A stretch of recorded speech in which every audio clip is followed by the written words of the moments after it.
Hello and welcome to the Talk and Tell podcast. I'm your host Teddy, and I'm being joined once again by... Hayden. So yeah, this episode we're going to be talking about the 2012 episode, season 1, episode 7, Monkey Brains. What do you think about this episode briefly? Well, this episode, Monkey Brains, it was quite an interesting one. I couldn't figure it out what it was. I was trying to figure it out. I was like, Monkey Brains, what's going on? Is it a crazy one? Is it like a mental one? Like, is it supposed to be like crazy and understandable, or what was it? But I think I was pretty close with the experimentation of like a mutant monkey, I guess, from last time. Yeah. So that was quite an interesting one. But like, I was thinking it's got to do with something along the lines of monkeys, and it's something like, what was it? Last time I tried predicting it, I think my prediction was pretty close from If I last remember episodes. correctly, no, because I was remembering correctly, like because we watched the Mellowhead episode, and you're thinking it's saying more lines of, like maybe like it's like someone's going to take over control of Monkey, or Donatello's going to build a monkey. I think you said something along those sort of lines of what's going to happen in this episode, and it was somewhat correct, I guess, in a way, sort of not. Mm. I was to say for this episode, I enjoyed it, but at the same time, I do think it was really weird with Donatello's like story within this episode, and I feel like there are certain scenes within this one that we're gonna have a interesting reaction, and I'm pretty sure you already know those sort of scenes that I'm talking about. Yes. I'm not gonna lie. When I saw Donatello again with this crazy obsession, I'm like, oh no, it's gonna be one of these episodes. It's gonna be another creep Donatello episode. I'm like, Donnie, come on, you're better than this. But just Donatello's simping hard for April. Damn. With that being said, shall we begin the episode? Shall we? Okay, so this episode starts off with a very interesting fight scene with Mikey and Donnie, and then Donnie goes ask Splinter how to more or less do a certain fight, but Splinter tells Donnie you should fight without thinking. What did you think of this scene? This scene was quite an interesting one, because Donatello, he likes to think, like he's always thinking. Kind of reminds me of myself, but he's always thinking about what's it going to do, how's it going to be like this, and vice versa, and his mind's just going all over the place. And of course, when he complains and whines to Master Splinter puts him back in his place, and of course, he says he's going to do one thing, and of course, he's doing another, and it's showing Donatello that, one, he's lying, and two, that expect the unexpected, which is literally just the basis of life. Just expect the unexpected and just go with it, just go with the flow, which was quite an interesting little story to put in there. Like, as from like a younger perspective, it would be more understandable, but of course it was quite funny overall when Splinter put Donatello in his place, which I quite enjoyed. So that was quite funny. I'd say that the final scene with Mikey and Donnie, I found that to be quite cool. It's just because like we don't really get to see too much of that stuff within the Total universe, and then like Splinter saying and send Donnie to fight without thinking. I do find that to be quite weird, as most ninjas or anyone fighting always really thinks a few steps ahead to fight someone. So I do think that is a bit weird. But what do you think of Dr. Flippenstein? Dr. Flippenstein. That was a weird name. I was thinking, Dr. Flippenstein, that's a new word. And I'm thinking, Dr. Flippenstein, there's got to be like, to be honest, my first thoughts were like, Dr. Flippenstein, is that like foreshadowing for a new character that's coming up? But and I was like, Dr. Flippenstein, what the hell's that? And of course, he's referencing his backflips and just like, seriously, Dr. Flippenstein? Okay, I see where you're coming from, but seriously? Like, come on.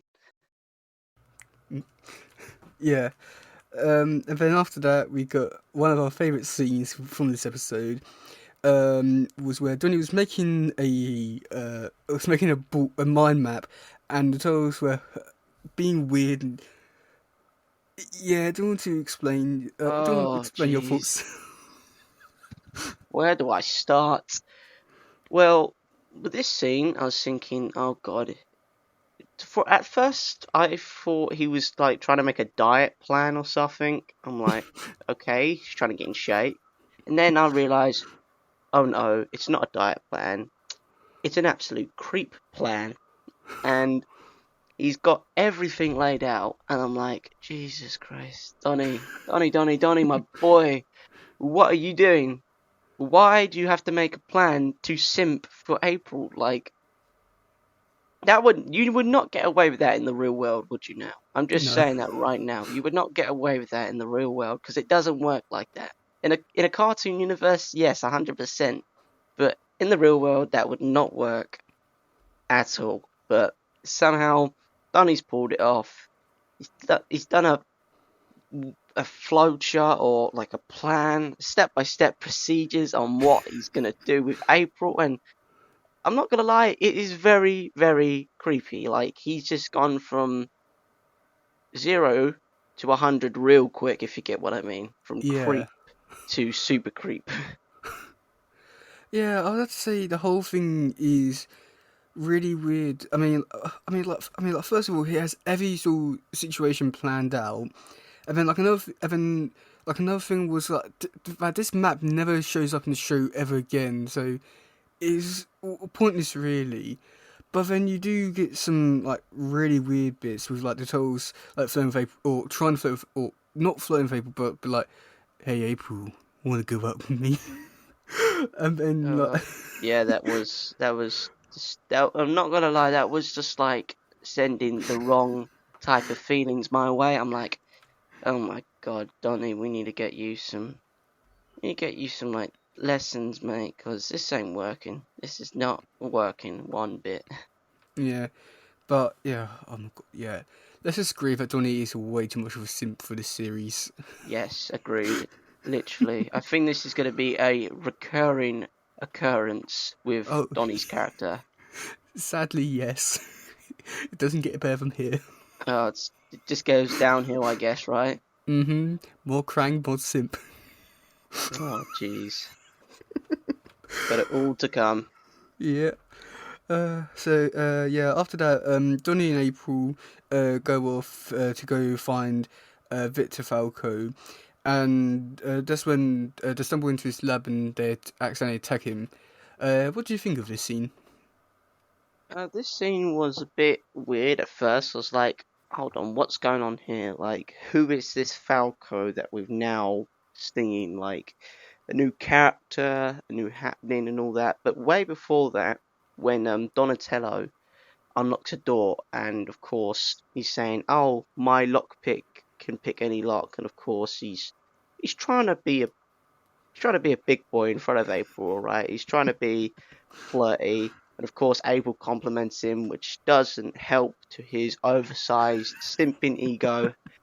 And I'm like, April, please, if you see the signs, run away, unless you're being kept against your own will.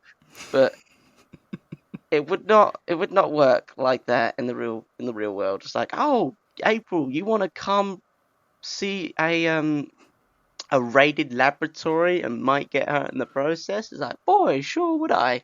But this is the universe that we're in, so let it be. But with that scene, it was it's quite funny. With of course Donnie simping, of course the introduction with a new character, Dr. Falco, because it was just. And another thing as well, Dr. Falco just sends off the wrong signals from the get go. Like, come on, seriously? Like, this guy even looks evil by the way he looks, the way he stands. To be honest, I thought he was working for the Crown because he looked so similar and so sinister. Like, he had that Krang look, which just sent my levels of Krangness through the roof. Like, okay, you are seriously working for the Krang. I don't like you anymore. And well, I have to say, with the lock scene, I did find it it was really weird lighting, with April and Donnie because like, I don't know what it was. The cut between the two characters, but then the lighting with the background was almost just flipped, for the characters. So I found that weird. And then when I went into the lab, the lab gave me like, sort of like horror sort of vibes. I'm not exactly too sure what sort of like things, like maybe like a zombie apocalypse sort of vibe. Um, and then like with Dr. Victor Falco, I enjoyed his character. I feel like as, this episode went on, he did become more of a, oh shit, he looks real terrifying and all that. But with his like first appearance or thing within the scene, he does a really good job of trying to like, build things up, also leave a lot of mystery, which I do think really works in his favor. And then afterwards, Donnie and April are talking to, Victor, and I do find this weird, but, like he's not, Victor Falco is not really, he's not really scared of Donnie, and I'm pretty sure anyone in his situation talking to a turtle that just attacked him would be scared. Yeah, I would probably have the same reaction. Like, hold on a minute. Why is Falco not screaming and running away in terror? Why is he just standing there? And that also just added to his sinisterness. Like, seriously, in my situation, I would be screaming, running for my life, like any other normal human being would. But it foreshadows the upcoming events. It's like, oh my god, he knows that Donatello is a mutant turtle. And I'm like, how does he know that? How does he know to keep calm and to keep himself? And I'm like, this is sending me like some really bad guy, supervillain level vibes. And I'm like, yep, this guy, he's sus. He is super sus. Like, no one in their right mind would be just sitting there in the room with a Teenage Mutant Ninja Turtle and just talking to it. I wouldn't, clearly. I would just be like, yo, I'm Stop not that. I'm not doing this. Sod this. Nah, I'm getting the hell out of here. Yeah. Yeah. So, um, yeah. After that, April and Donnie are walking through streets, and then by coincidence, the monkey's there and then starts attacking, Donatello. Opinions? I'm not gonna lie, when did the monkey I'm just trying to figure out how did the monkey know where April and Donatello were exactly at that time in New York City? I think it's more like a plot sort of thing, but also like maybe because of his like, psychic powers, he could probably like sense them or something like that. But I think just maybe just more down to coincidence. Coincidence, yeah. But that was like, I know it's not supposed to be real, but New York's a big place, and I'm just saying, like, come on, it's a It's very big empty. place. Well, yes, maybe in this universe, but in real life, New York is just Mm. New York. But anyways,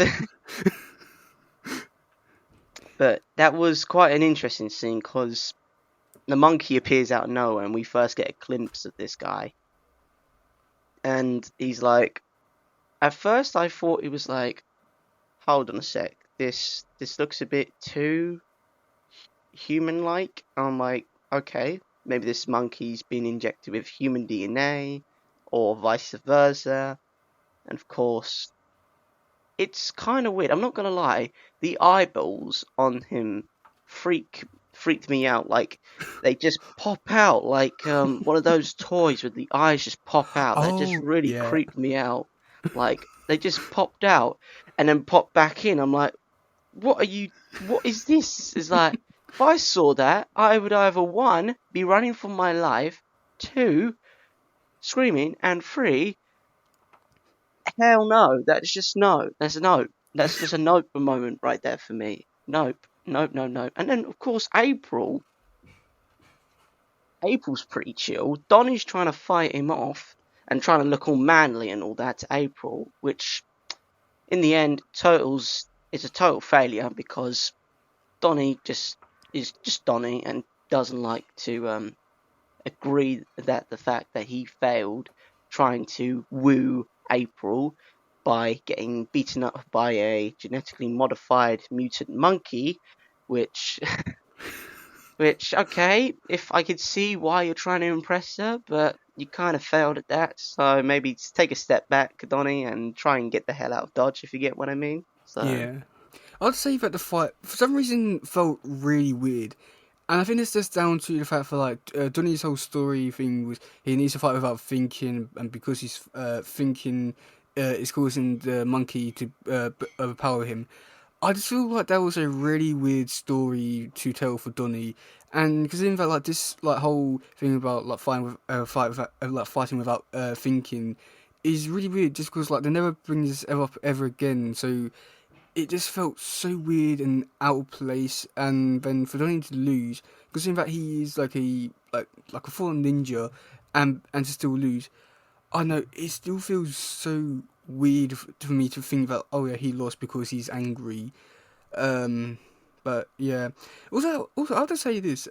With the human characters, they always feel out of place compared to the mutants. I'm not too sure why. I think it's just maybe just down to the character designs. I don't know if you noticed that. I mean, like especially like, with, like the hands. Like you get like a big tall hand, and then you get April's little hand that goes inside of the hand. Please tell me you noticed that. yeah, that is kind of weird. I'm not gonna lie, because it's the show is Teenage Mutant Ninja Turtles. The main focus is around the turtles, and I guess it's trying to focus on that point of view instead of like the human point of view. But it is kind of weird. I've just actually, geez, I never noticed it till now, to be honest. Like it is. Oh my god, yeah, that is weird. That is very weird. How have I not noticed this before? And it keeps getting worse from here. Oh my god. I know this is gonna be a long episode coming. This is like I'm Yep. gonna crack open a can of insight, knowledge, and it's gonna be too much to handle. Yeah. After that, Donnie and April go back, and for some reason, Donnie has a lot of damage on him. Far too much for some reason. I mean, he even got some of his some damage on his shell. Even though the monkey didn't, if I remember this correctly, he didn't punch the monkey. The monkey didn't punch him in the back. So, how did he get that much damage? And then, of course, Tails makes some very interesting monkey jokes that were unique. Might be the best way to describe them. Hmm. Yeah, that scene actually, where the monkey threw him on his back, and of course he slid along the road on his shell, so that's how he could have gotten the damage on his back. Oh. What do you Kind think of of the just What do you think of the interesting monkey jokes? The monkey jokes, they were comical, but really bad. Like, come on, you could have thought of a better joke to They're say. like You dad could have had jokes. some better. Yeah, they were just dad jokes, 101 dad jokes. Just like, come on, guys. You're supposed to be teenagers. Teenagers have an arsenal of jokes which aren't dad jokes. Come on. You gotta pull out something big for this one. But they let me down. They let me down on that. Oh, after that, Donnie is thinking by himself and being sad, and this when Splinter comes over and has a talk with him and takes down Mikey. I thought this was a very good scene. I do really enjoy Splinter in this show, and this is also like another really good scene I have to say. And with the Mikey thing, if he's that good without thinking, why is he not better than Leo if it comes to fighting? I did have the same question. Like, how the hell did Mikey go from like an IQ of like 10 to an IQ of 100 in like a split second? Like, he was able to deflect Splinter's attacks whilst listening to music, and of course, how? How is that even possible? Like, shouldn't he be the leader? Like, if he can Yeah. do that without thinking, then surely that. I think Mikey's very underrated. I think he's very underrated in this. Like, he's very underrated. as a character within this series. Like, Yeah. he's there. He's like the fun guy. He's how can I explain it? He's like the guy who has his euphoria moments, like, Mm. but then most of the time he's like the friend clown, if you get what I mean. Like, he's like the brother within the group, like, has a good idea one time, and then of Yeah. course the rest of the time he's a clown. Like, Mm. and that's what I just think what his character is at the moment. But hopefully Mikey gets more attention soon. Like, Mikey as Yeah. like an episode for Mikey, because that would be interesting. That would be But an the, interesting one to but you have an see. episode for Mikey in episode 4 with Chris Bradford. So I guess that's close. We'll get to like a few episodes later.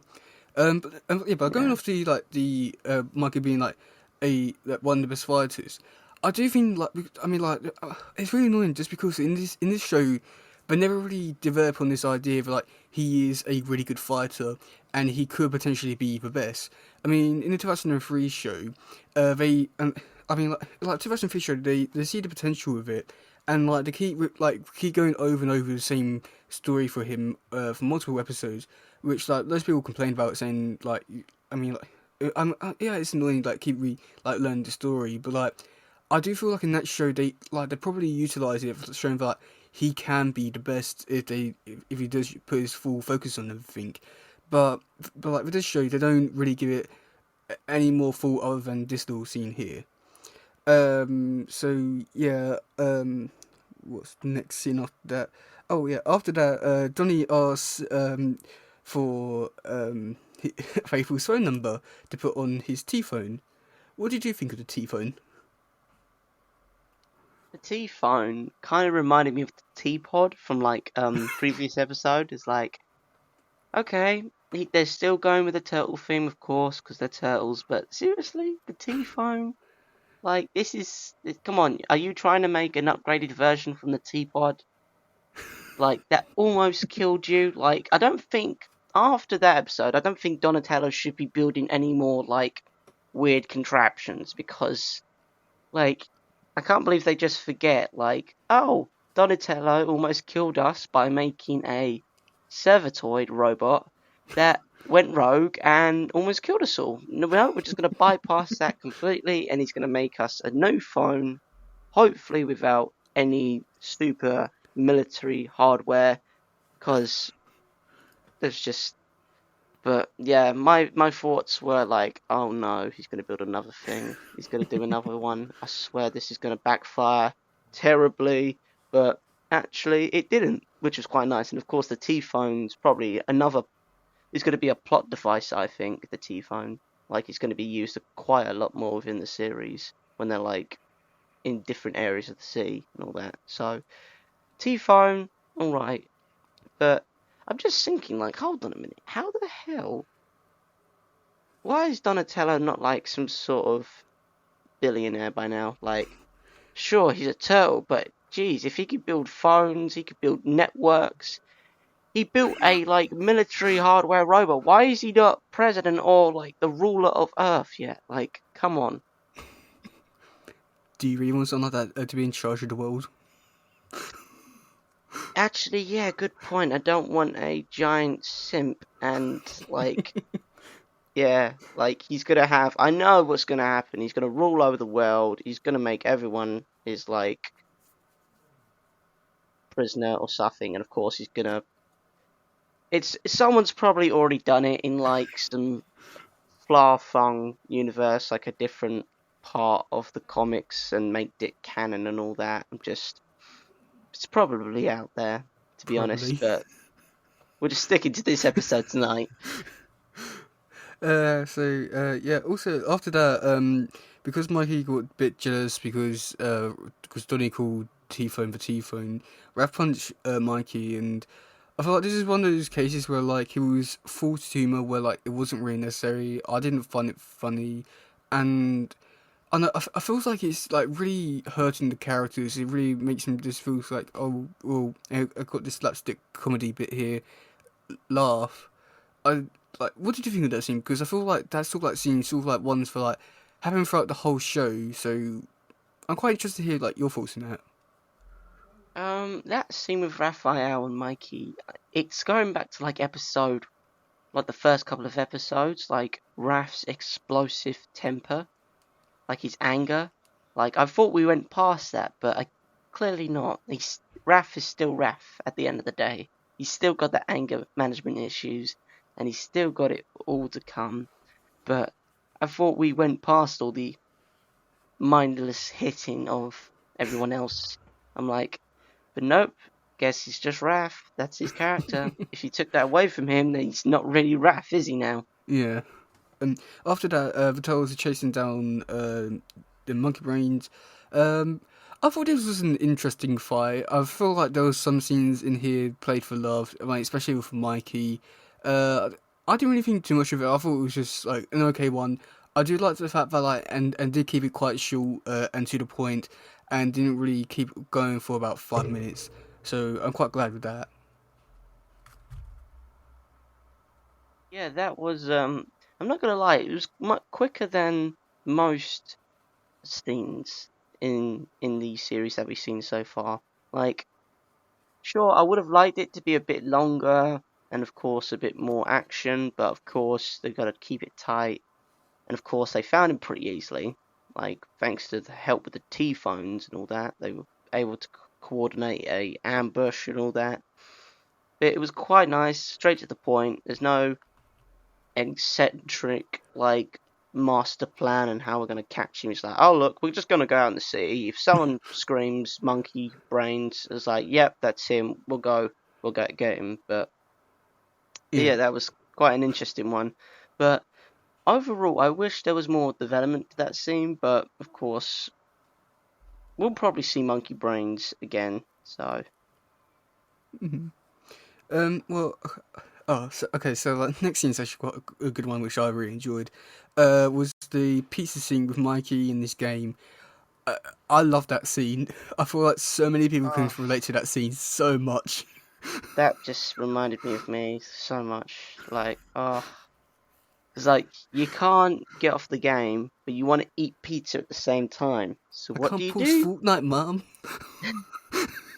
I can't pause it, Mum. It's an online game. It's a multiplayer game, Mum. It's like, oh, that just brings me back to my childhood.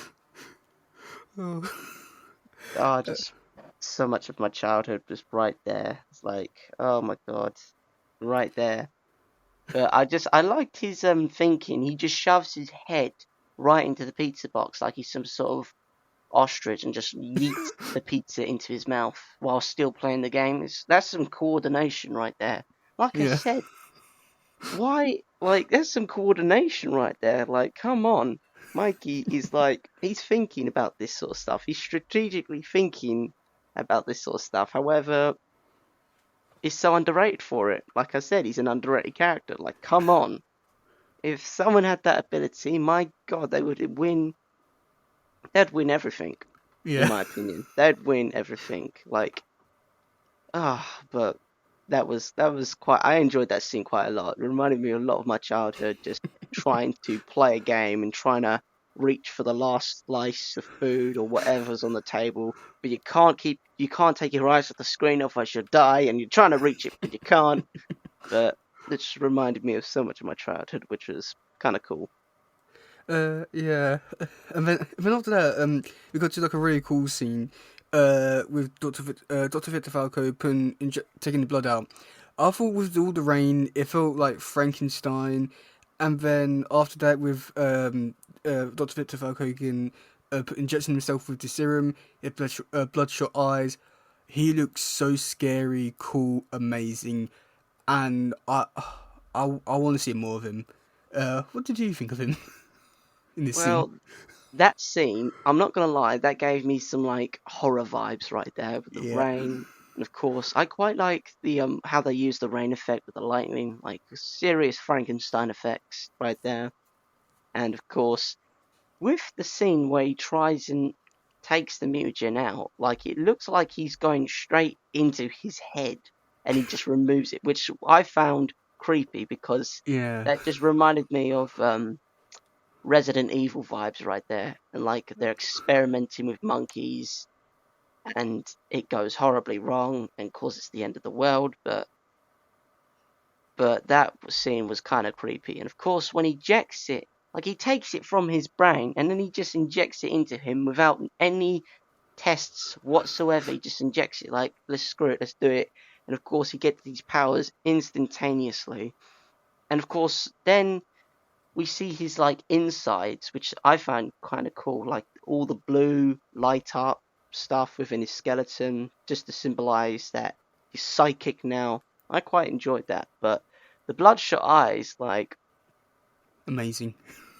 it was alright, but with the bloodshot eyes, I was thinking you could go a bit more with it. Like, come on, like I know you got the blue skeleton and you got the bloodshot eyes, but I felt like he could have had it more effect to him, if you get what I mean. Like, of course, he's the most Yeah. powerful guy in the Teenage Mutant Ninja Turtle universe right now. Like, he's even more powerful than Shredder right now. Because I don't think Shredder has that sort of capability. Well, we don't know, but I'm saying this guy could rule the world. He can cripple the banking and stock market with a mindful, and he's the most powerful guy in the series right now, and somehow.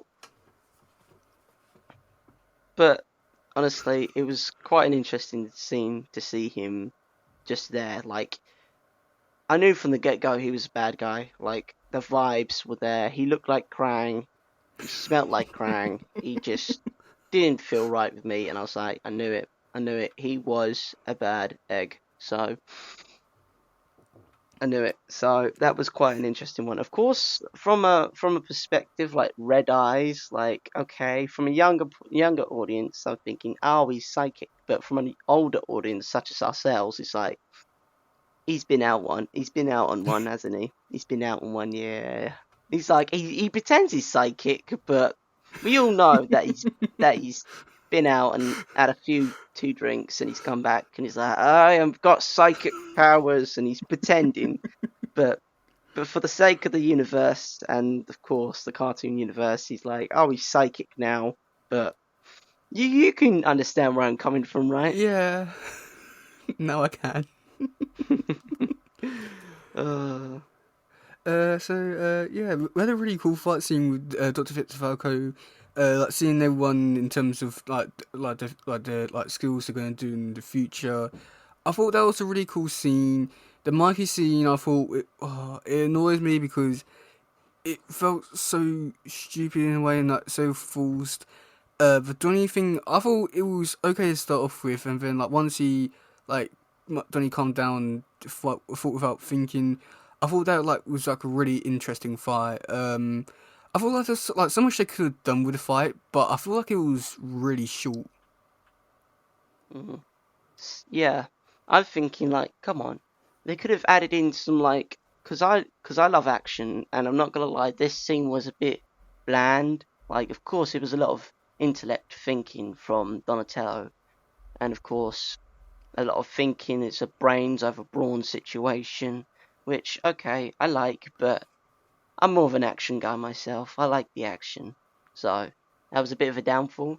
However, I did like the use of the blue. How would you describe it? The effect of the blue when Dr. Falco is reading his Uh, mind. Like, what was would it you call that?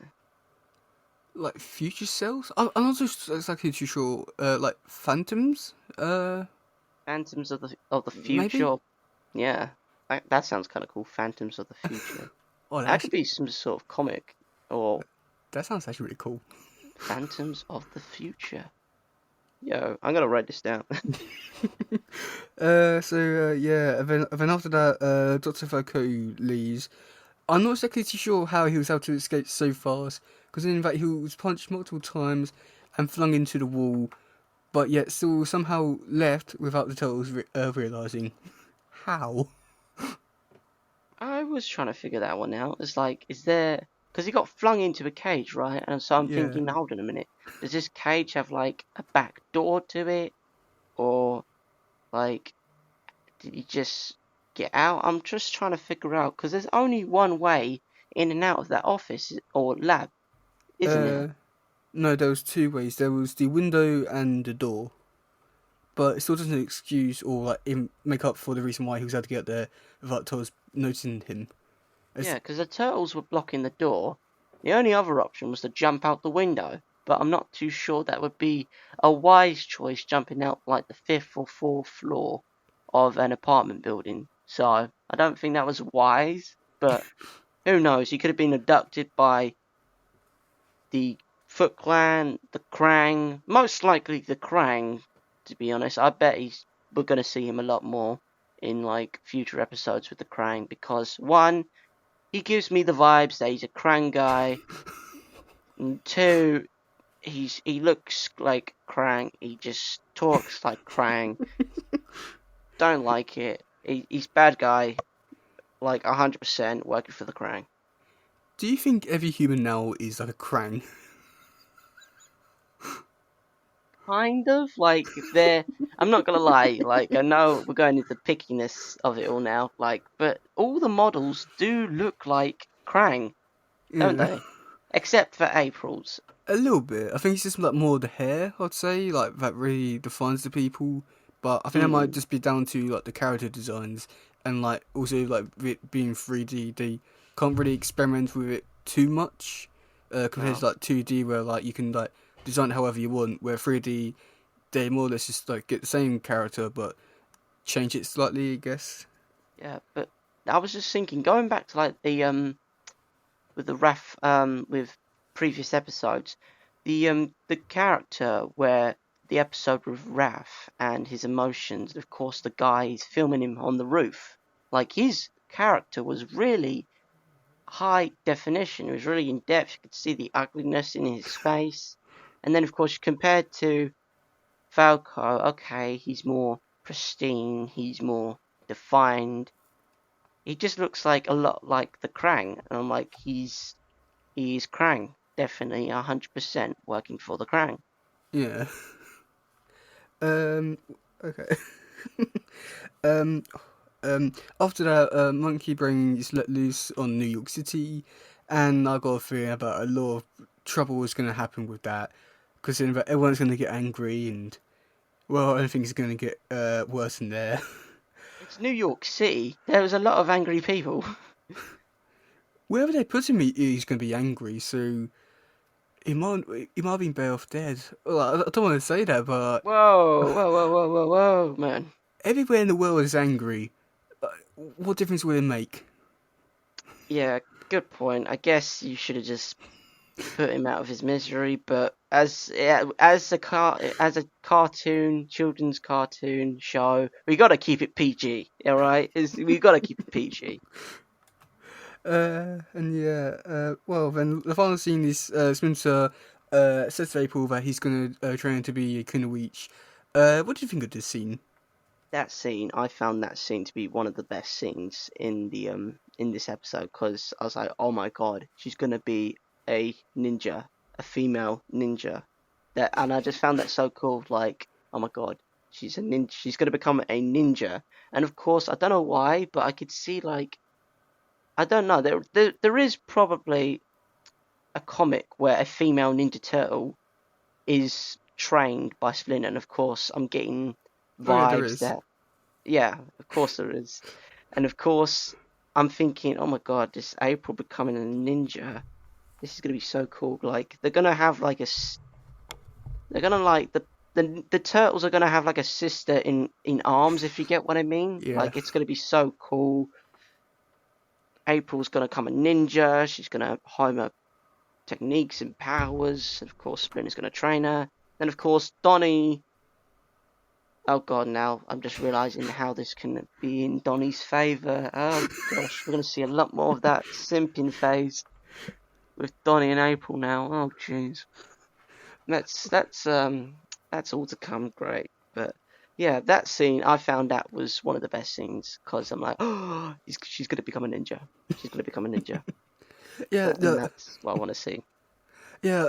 I mean, and the first time I saw this scene, I thought it was like a really good moment to like really progress both characters, and I do guess in like in the way that Splinter can see April as like a replacement for daughter, I guess.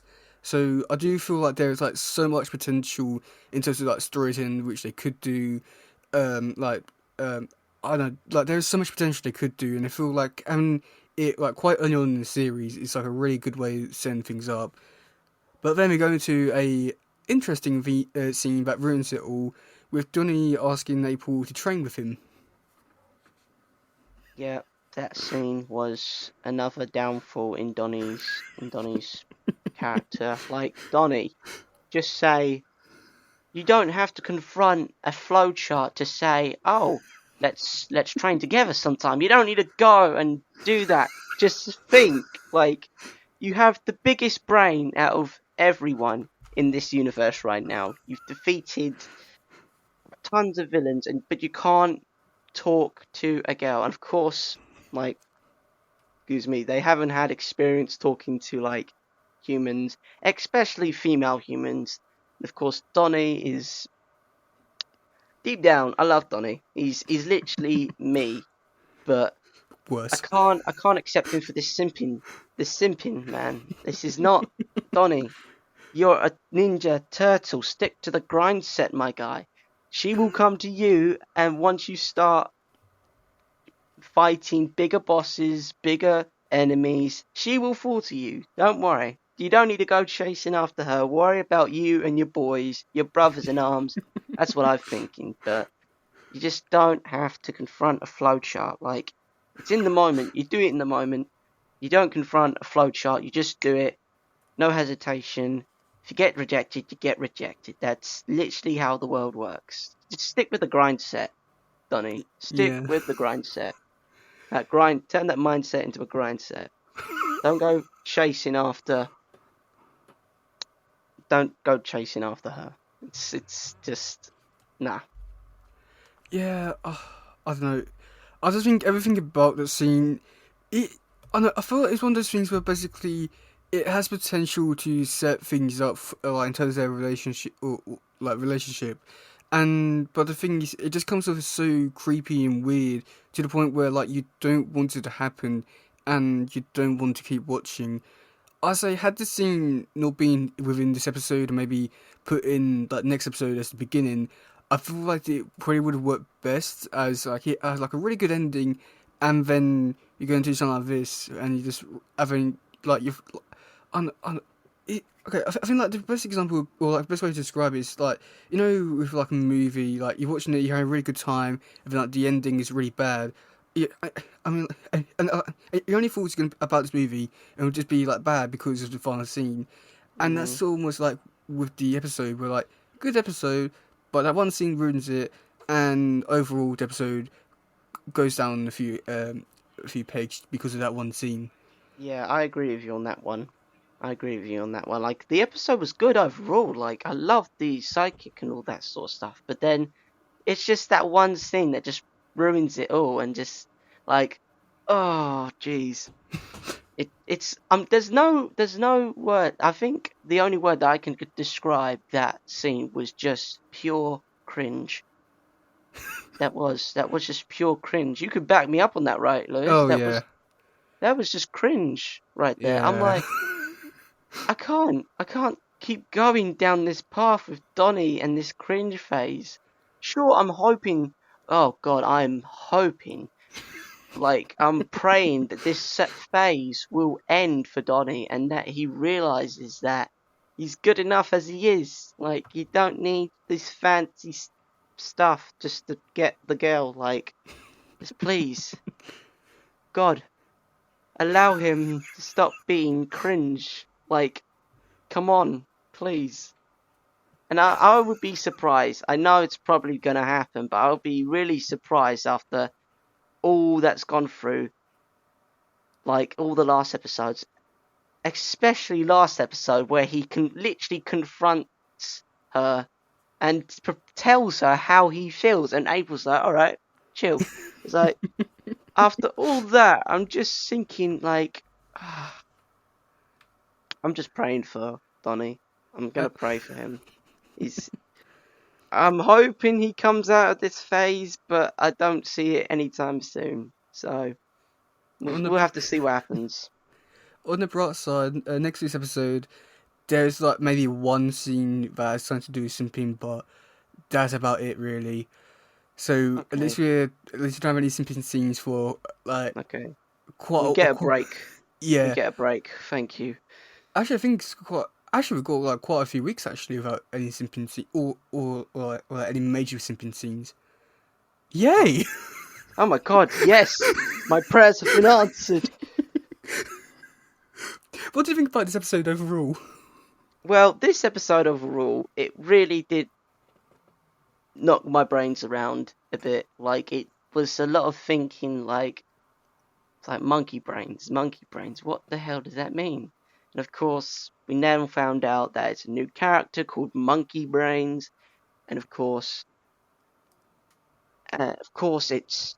Oh my God! I don't think we covered it. That the monkey is Dr. Rockwell, and of course, we found out that his partner, Dr. Falco, was very evil and turned his best friend into a monkey to steal the mutagen, so he becomes psychic and ruler of Earth. That was just some weird stuff right there, some betrayal right there, which was interesting. But overall, this episode was quite an interesting one because we were introduced to new characters, and I love episodes where they're introducing new characters because it just adds to the ever-growing world of this universe, and I just love it. Mm. But I'm not. This episode wasn't really the best one that I've watched so far, but I'm hoping there are some other episodes that are coming up that can change my mind. Oh So, yeah, oh yeah, there definitely is. There are ones that I would definitely say for like top 10 worthy. oh, But yeah, yeah. So yeah, I'll say that this episode. I'll say that this episode got better as it went on, but I think like the simping scenes really are like your last thoughts about this episode, which really take this episode down quite a few notches, which is really unfortunate because I feel like this episode had so much potential to be like one of like a top 10 episode sort of thing, but I feel like with the simping scenes, it really brings everything down. mm, agreed. Like I can just see like this the without the simping scenes, it would have been one of the best ones so far because of the psychic stuff. Yeah, Like he's gonna be the most powerful guy in the whole universe right now. Then of course that one scene just brings it down, like you said, a couple of notches, and it's just like that's the one thing you remember. Like you don't remember the psychic and fighting scenes, you just remember that one scene which just makes you feel like cringe and just yeah. it brings it down, which is a shame. But hopefully, there's some episodes that can redeem that status. It also does feel like a little bit weird, like watching teens trying to get together. I don't know if that's just me, but it feels like really weird and in a way illegal. Um, yeah, How? I'm just trying to figure out how would this be illegal? Would this be like I know they're underage. teens. Yeah, Oh wait, yeah. wait. They're How, they're teenagers, underage and all that. I thought, oh, yeah, this brings also a whole nother level of oh, this is okay. I did not realize because April's probably in a like late, article. like Um, early 20s, something uh, like that, right? no, 16, and the total's about 15, 16. Oh, okay. This right. This is gonna. We're getting into the ethical side of things and the morally correction. Okay, that yeah. Let's just try and avoid that sort of stuff. But oh, geez, that's something for another episode. Let's just say that. I can't look at Donnie the same way as before. Oh God, I can't definitely after this. After looking at this, oh my God, I've just realised. Yeah, of course, the team's Hayden. It's literally in the name. Teenage Mutant Ninja Turtles, and oh, jeez, oh right, Uh, jeez, my mind has just been blown now.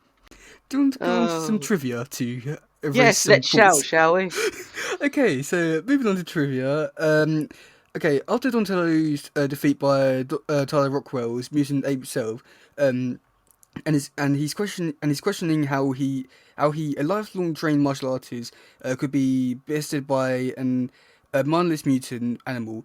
Spinner gives him a lecture about being able to fight without thinking.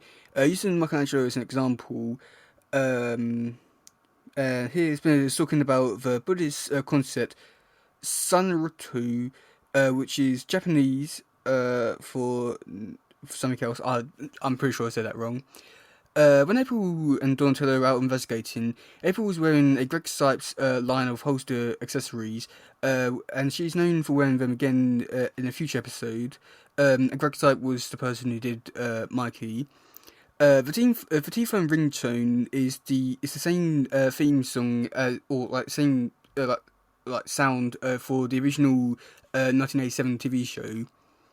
Donnie That's draws pretty his cool. master plan on the flowchart of the back of the movie poster of Space Heroes 3, the version of Mindstrong, which is a parody of the film poster for Star Trek 3, The Search of Spock.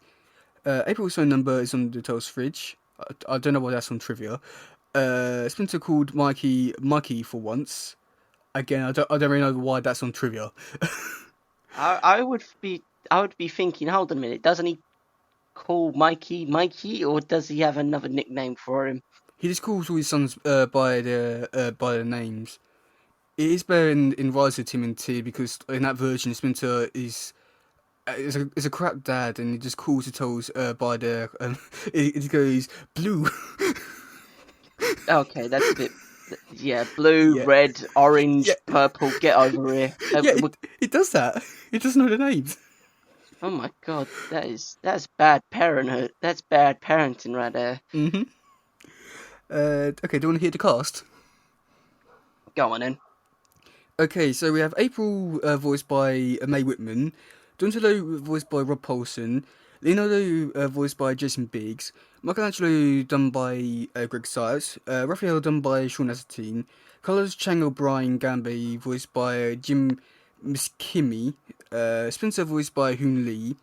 Now, Dr. Tyler Rockwell was voiced by Frank Welker, who okay, so he did the voice. Okay, so he did the voice of Fred Jones in the Scooby Doo franchise after taking over from Don Miskick's death. He's also does the voice of Megatron in Transformers series. He's also lent a voice to play Glavitron, Soundwave, and other characters in the same series. He's also worked on Gem and G.I. Joe, the Real American Hero.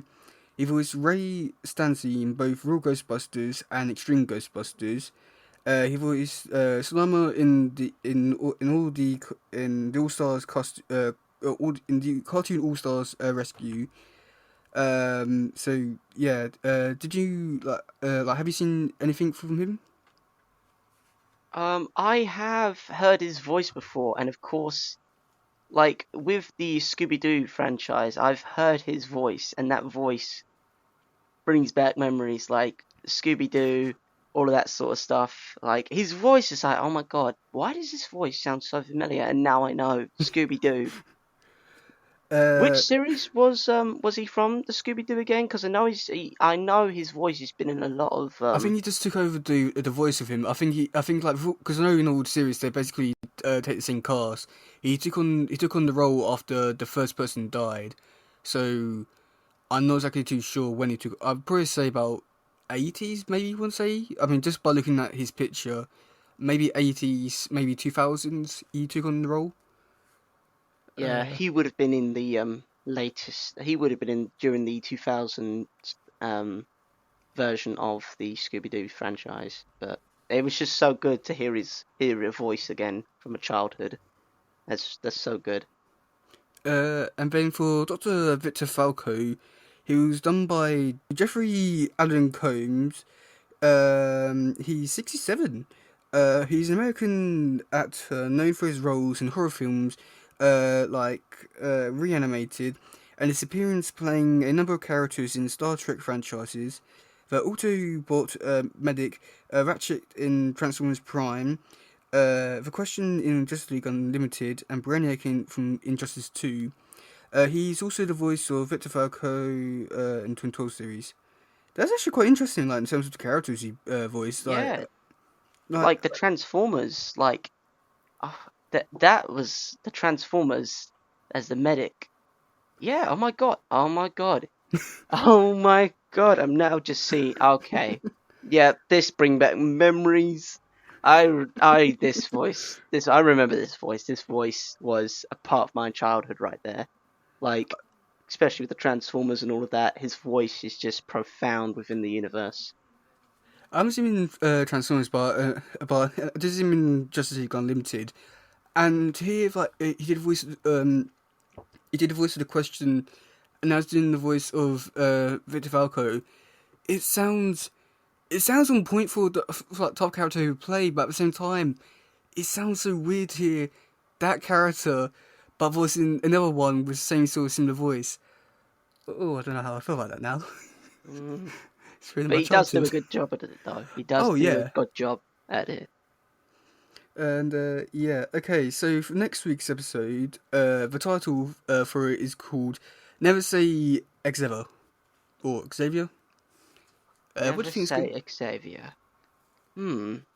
I was thinking never. I thought you was gonna say never, but when you say Xavier, that could be like a cursed word that you should never say, or it could be say never.